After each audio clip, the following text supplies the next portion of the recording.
Hi, Internet. Hey, Internet. I am definitely not dying in my bed right now. Indeed. Also, do you notice something different in the background there? I see Africa. Or no, that's South America. Yeah. Yeah. So South this is a video I'm doing using the real solar system mod for Kerbal Space Program. Fuck yeah, dude.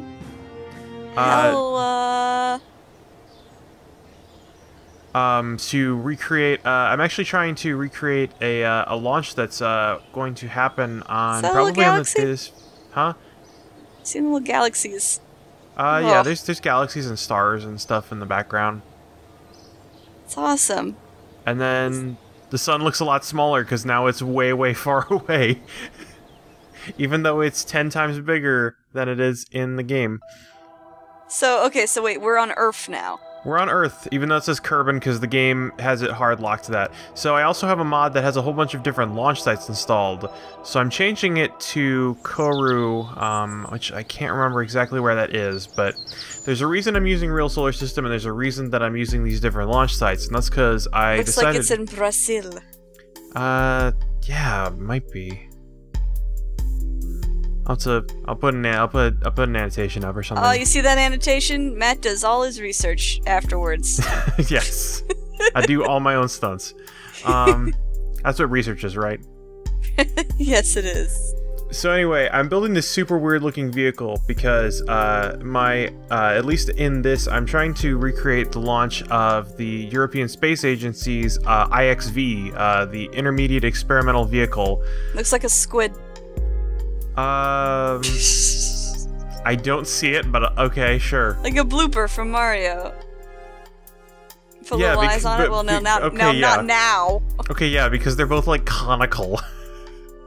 And they have things coming off the bottom of them. I could have literally said anything and figured out a way for you to run with it, though.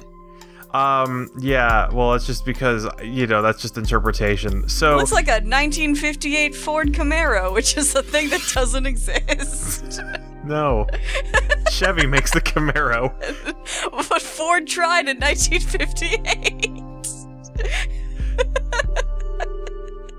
Okay, so anyway, we talked over that whole build sequence. I'm so sorry. Tell me about your weird rocket. It does not look stable. Yeah, that's because it's not. Alright. So, yeah, I'm basically trying to recreate a lot of the oh yeah, also, I don't know why Real Solar Systems occasionally meshes up the textures really bad. Oh. So for some reason, at night, it turns the entire world, because it also uses the Boulder Co. lights and clouds thing. The world is flooded with piss! Yeah, well, actually, I realize what it's trying to do much later is it's trying to apply the like, city lights texture, except it's making it really weird, and it just grids it over everything once we get to a certain height. Matt, I'm sorry, it was so there we rude. go. So Tell it's me, like that. Whoa. So you notice that the first 3 stages of this rocket were all solid fuel stages, which is really kind of inefficient. Now it looks like a Christmas light. Welcome to Amanda Says Things Look Like Other Things, the YouTube channel. Tell me about your rocket! Merry you keep Christmas! interrupting me! I'm sorry! I'm muting right now, except I can't do that. Tell me about your rocket! We only have 20 minutes! Okay, yes, so... IXV is it's the Intermediate Experimental Vehicle. It's created by the European Space Agency. It's a test vehicle they're going to launch on Wednesday, February 11th, if nothing goes horribly wrong. And it basically is an experimental... That's a couple days from now. Specifically, it's tomorrow. Yeah. It's going to be the day this is posted. So... Oh, wow. This is it's a basic kind of lifting body vehicle, which is why it has no wings. It's kind of an experiment in lifting body mechanics, and also an experiment in their heat shield technology. The bottom has the silicon, the reusable silicon dioxide. The heat shield tiles that are basically like 90% air, and then some part of it is glass. it's using that, and then within that, it has like 300 sensors that will detect all of the turbulence and detect all of the heat signatures, and basically, they're using this as a way to study how re-entry heating affects vehicles and how they can make a better like automated space plane. So is this going to be like one of the most technologically advanced things we've sent into space so far? I wouldn't say that. This has actually been in development since like at least 1998 when they tested the heat shield components on their own with a ship called the atmospheric the atmospheric reentry demonstrator, or ARD, which was basically just a big capsule that went into space, went up really, really high, and then came back down, and it just had these heat shield tiles on it to show off, to make sure that the whole like reentry system would work correctly. At that point, why would you even need to build a rocket? Just put them on a balloon. Because you need to be able to get to reentry reentry speeds. If you noticed, the whole launch happened really fast because launches are kind of boring to watch. But I got to an apoapse in this 450 kilometers, which is what they're actually getting the real IXV to, because it's going on a suborbital flight, but they want to make sure it comes in at reentry speeds. So if it just went up to 100 kilometers and came back down, it wouldn't actually experience much reentry heating at all. So they're sending it way, way high up so it can do that. Although in that vein, there was actually... so let's see. So are you in the water? It's weird. Yeah, the texture's weirding me out right now. Yeah, no, the texture, and then it got real twitchy when it. So based on the design from the IXV, there was a plan to develop another spacecraft called the Innovative Service Vehicle, which is basically IXV but with some wings and stabilizers and a better rocket beneath it. And this would be a vehicle with an actual functional cargo bay that would either put satellites into orbit or it would send cargo to ISS. And it's got your standard tricycle landing gear setup, and it also has a couple of wings so that it can actually, in addition to re-entering the atmosphere, it can actually fly back to a runway and land like a normal aircraft. Okay, so a space plane. Yeah, it's a very, very tiny space plane.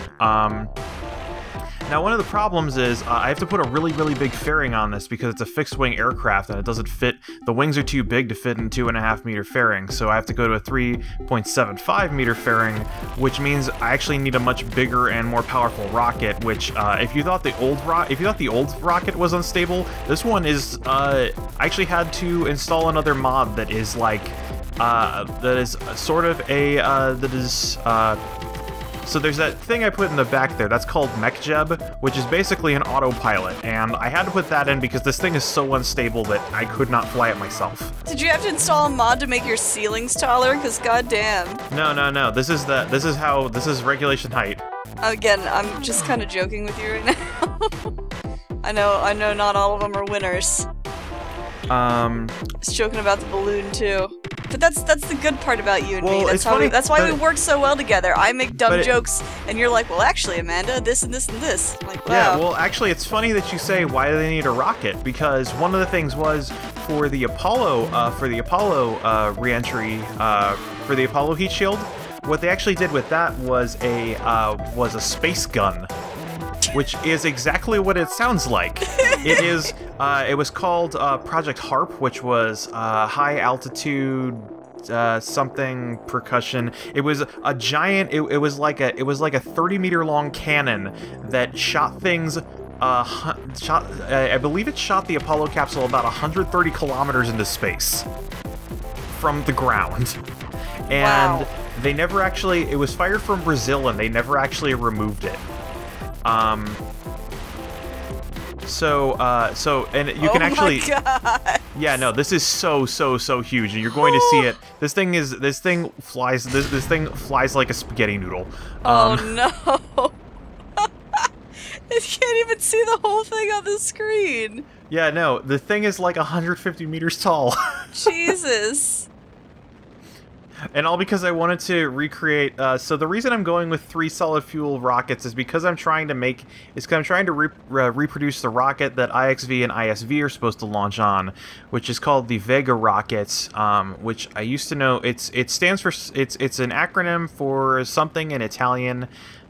Because Italy was the Italian Space Agency was actually the agency that designed it. Hey, look at that annotation, molto bene. That's how you say it, right? Very good.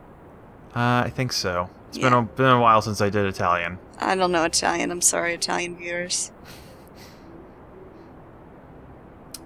But the vehicle is actually a pretty new expendable launch vehicle. It's super cheap because it just uses solid fuel boosters, which are the cheapest to design because we've been designing solid fuel rockets since the Chinese invented rockets.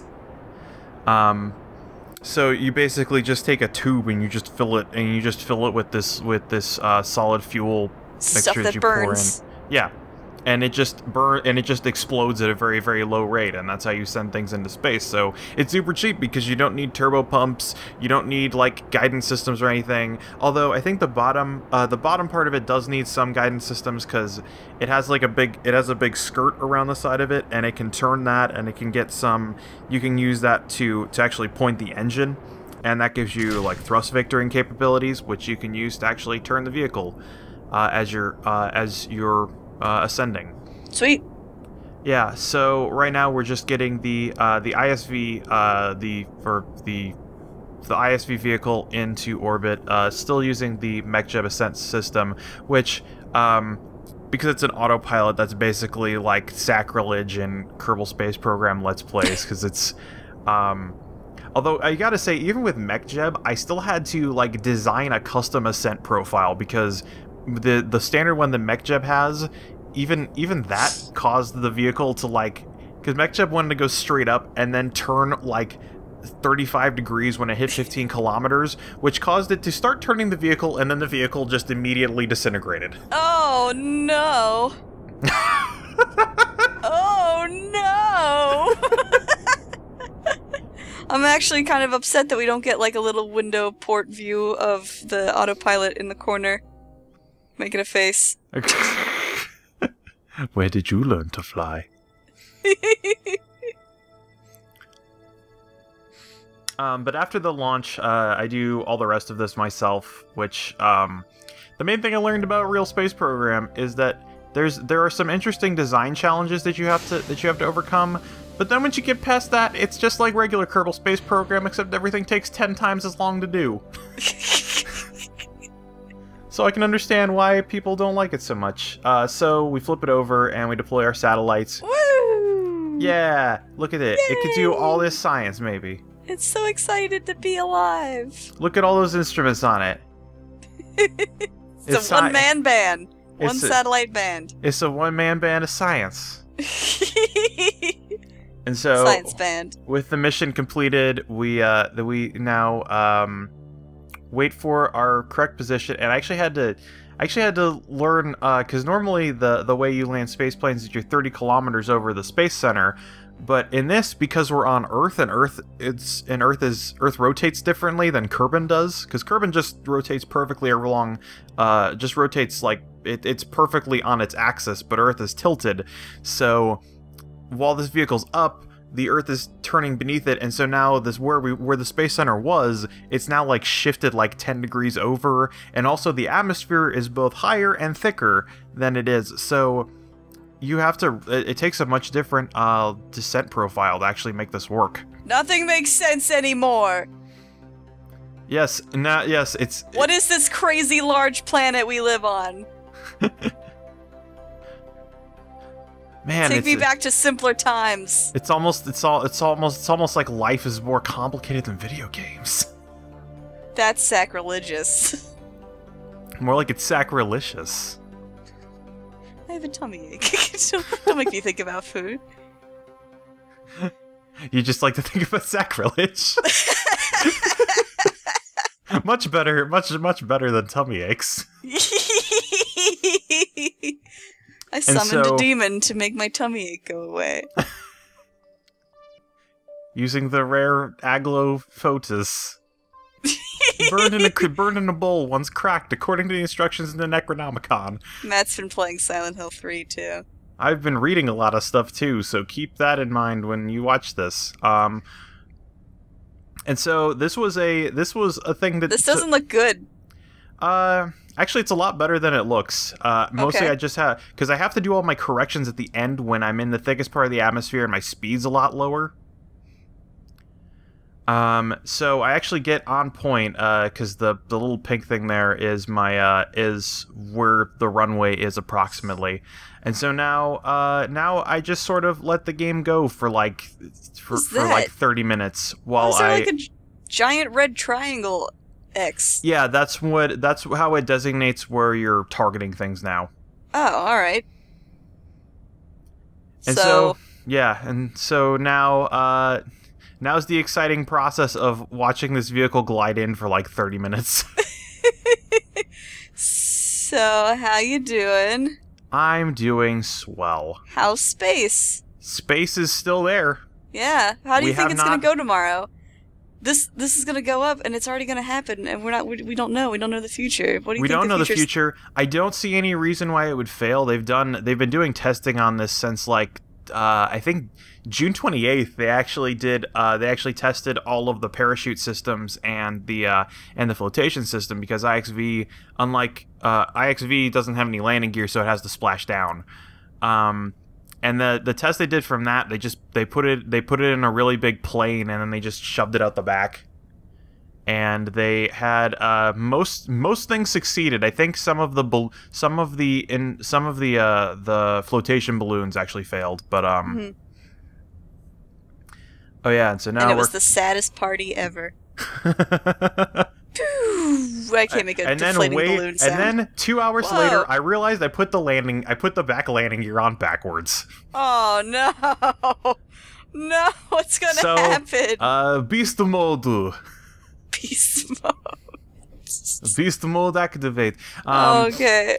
So, and then also, pretty soon here, we're going to discover another quirk of Real Solar System. Real Solar System is a very quirky little mod because of how big they make everything. It's a big solar system. Yeah, well, so one of the things is, like, I guess there's some... So, where it says the ground is not actually where the ground is. Oh. So, we go through the ground, and then it pops the ground in finally, and we kind of land... And we stop sort of okay. Not okay enough. Oh, no. Ooh, I can see the inside. That's not good. We saved most of the vehicle. We just lost like the back, like, I don't know, 20th. Can you cut out where I made a dumb goatsy joke? It's no. 2015. Old memes are dead. All your base belong to us. So anyway, I did another launch from a site closer to Europe. I don't know, just to show off more launch sites.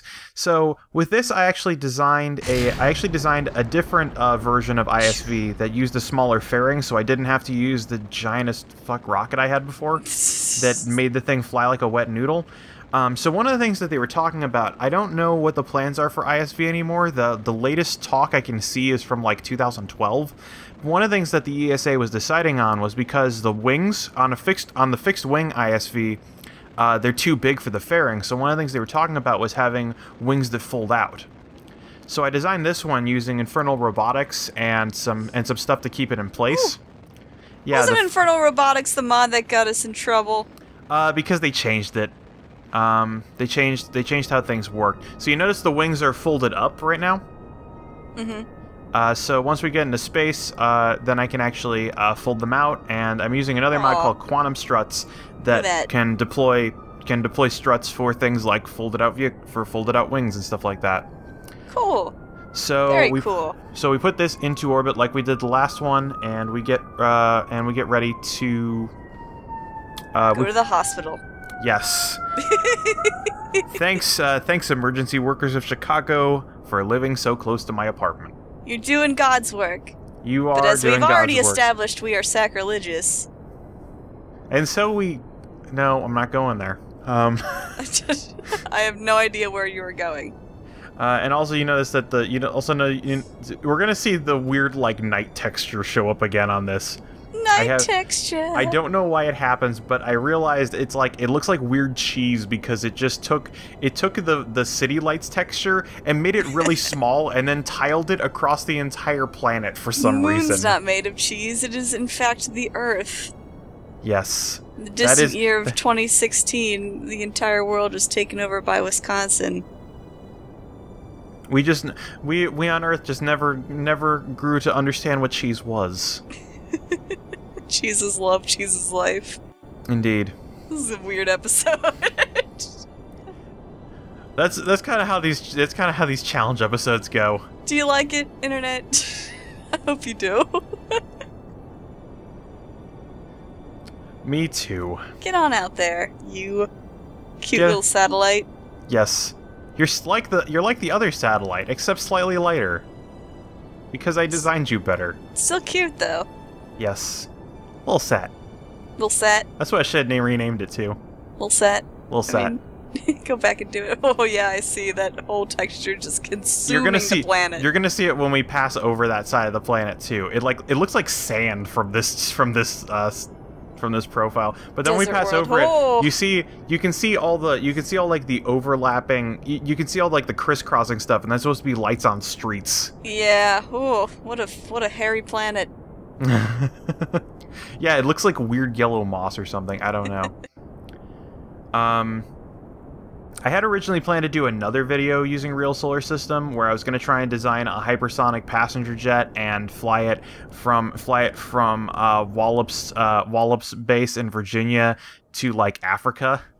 Mm-hmm. And then but one of the problems was the vehicle I was trying to design is 80 meters long, which basically I put it on the runway and then it just folded in half and exploded. Oh no. But the other problem was once I designed a vehicle that worked, I'm like, huh, so this is just watching a plane fly for like 3 hours. You would though. Exciting. And so we come back. We come back and try and actually hit the mark to get back to the base. But we kind of overshoot it a little bit, so we end up trying to turn way too late. Is this going to end in tragedy? It's going to end with us landing in the desert. And so we begin. You notice I'm also like, you notice the pitch and the yaw are like going crazy because I have to. Yeah. Because again, like I only have digital control on this. I don't have a joystick or anything, so I have to be really, really fiddly. Especially since this thing goes so fast and it has so much lift in the front from the lifting body design. Now, would it be easier with a joystick? Have I asked you that question before? It would be easier with a joystick. I just don't want to buy a joystick. No, that's completely reasonable. Yeah, so I try to send this thing back to the base, but we're like way, way, way too far away. Like. Over 100 kilometers, so this thing is going to end up touching down in the desert. It'll be alright. Yeah, hopefully. You'll meet a friendly cactus. A friendly cactus. Some camel spiders. Those are fun. Yeah, they turn into... No, they're not... No, they don't turn into wheels. Which one turns into wheels? I have no idea. Wheel spider? Might be. I don't know.